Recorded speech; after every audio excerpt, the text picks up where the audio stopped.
Hello guys and gals, thank you so much for clicking on this video and checking out my channel Film Buzz, and I'll have timestamps down in the video's description if you want to skip around to a specific part of the video. But now without further ado, let's get into all the reveals from the D23 Day 2 panel from the Marvel animation side of stuff.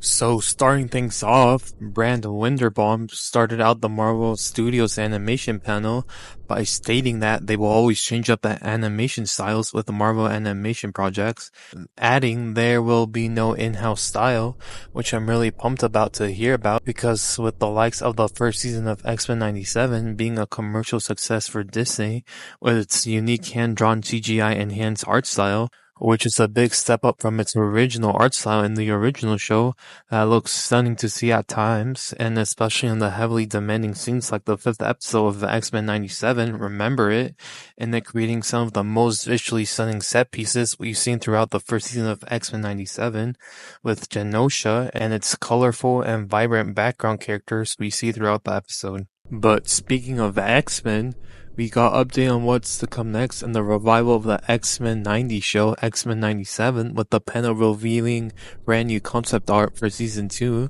and this brand new characters that will appear in Season 2 like Havoc, Cyclops' long-lost brother Alex Summers, and the King of the Inhumans, Polaris, the daughter of Magneto and one of the earliest recruits to the X-Men, with metal manipulation abilities that rival her father's, and that she and Havoc would apparently be a vital addition to the cast in Season 2. And so for the villain side of Season 2, we can also expect Sabretooth, Lady Deathstrike, and Apocalypse to make an appearance, with Apocalypse taking the role of the main antagonist throughout the rest of Season 2 of X-Men 97, with the cliffhanger we got in Season 1 with the team lost and scattered across different timelines. We also got an update about the X-Men's wardrobe situation for Season 2, with them expected to rock the Jim Lee suits from his 1991 X-Men comic run, New X-Men, and with that, pretty much summing up all the reveals for the X-Men 97 side of things. We next got an update and shocking reveal for Marvel's upcoming Season 3 for What If,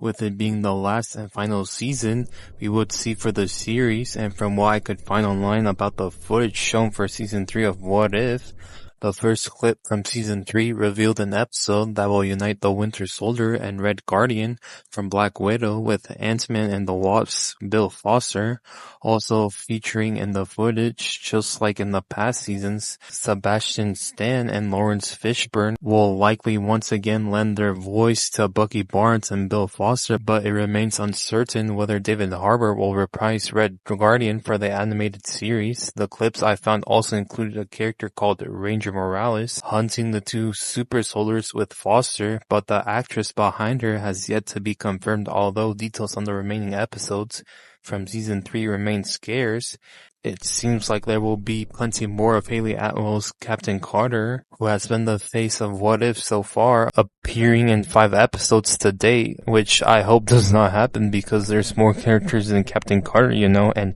yeah, I know Haley Atwell is a baddie, but there's more characters out there, you know. And what's also sad about the news discussed early with this being the final season for the What If series is that how can you mess up a concept so badly with it literally writing itself? A world filled with endless opportunities and concepts, like, bro, I would have liked to see the series at least live a little longer until Secret Wars, with them making different what if scenarios depending on that story's outcome when we see in theaters 2027, which I can't wait. But moving on from What If, Marvel Studios' executive Brad Winderbaum has shared new details about its forthcoming Black Panther animated spin-off, Eyes of Wakanda. The Disney Plus series will be part of the Marvel Cinematic Universe's ongoing Phase 5, which the Eyes of Wakanda animated series delves further into Wakandian history,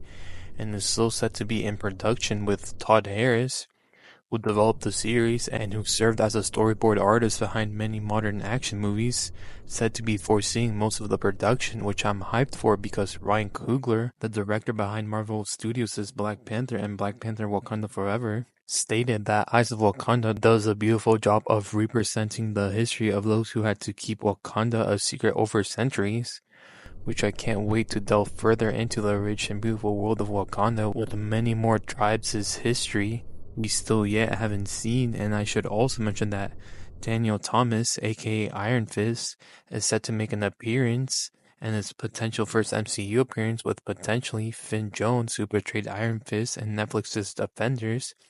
an Iron Fist series reprising his role, but still yet unknown whether or not he'll return. But moving on from Ice of Wakanda and now on to the Spider-Man animated series, which is set to be released for Disney Plus. Your friendly neighborhood Spider-Man got its first new look at D23, with new concept art being released for attendees at D23, with some brief descriptions of characters and voice actors like Coleman Domingo, who will voice Norman Osborn in Your Friendly Neighborhood Spider-Man, alongside Hudson Thames, who voiced Peter Parker in the What If series, is set to reprise his role as Peter Parker for the upcoming animated series. We also got a brief description of what Peter's and Norman's relationship in Your Friendly Neighborhood Spider-Man will be like, with a what if scenario of Peter and Tony from the MCU, with the main difference being that Peter will be learning from Norman, who uses more questionable methods, compared to our MCU's Tony Stark, which I should also bring up that I'm still uncertain whether or not this animated series will be Tom Holland's canyon origin story to getting the spider bite, which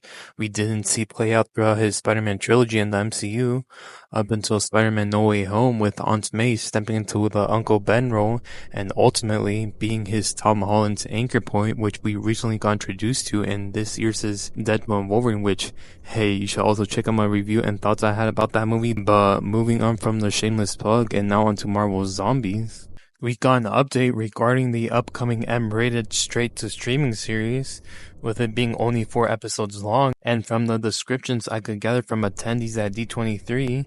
the first teaser for Marvel's Zombies reveals the Mandarin giving Shang-Chi the 10 ring to save his arm from a zombie bite, with the footage shown at D23 having Shang-Chi, Katie, and Jimmy Woo fighting a Skrull biker gang in a Mad Max-style sequence. And with that, guys and gals, that pretty much sums up day 2 of D23, specifically the Marvel Studios animation panel. And if you guys and gals stick to the end of this video and like what you saw, I would really appreciate you guys hitting that like and subscribe button for more content like this. And be sure to be on the lookout for my final recap video of D23, with all the ride announcements and expansions being added to both Disneyland and Disney World, as well as Fortnite. But as always, guys and gals, take care.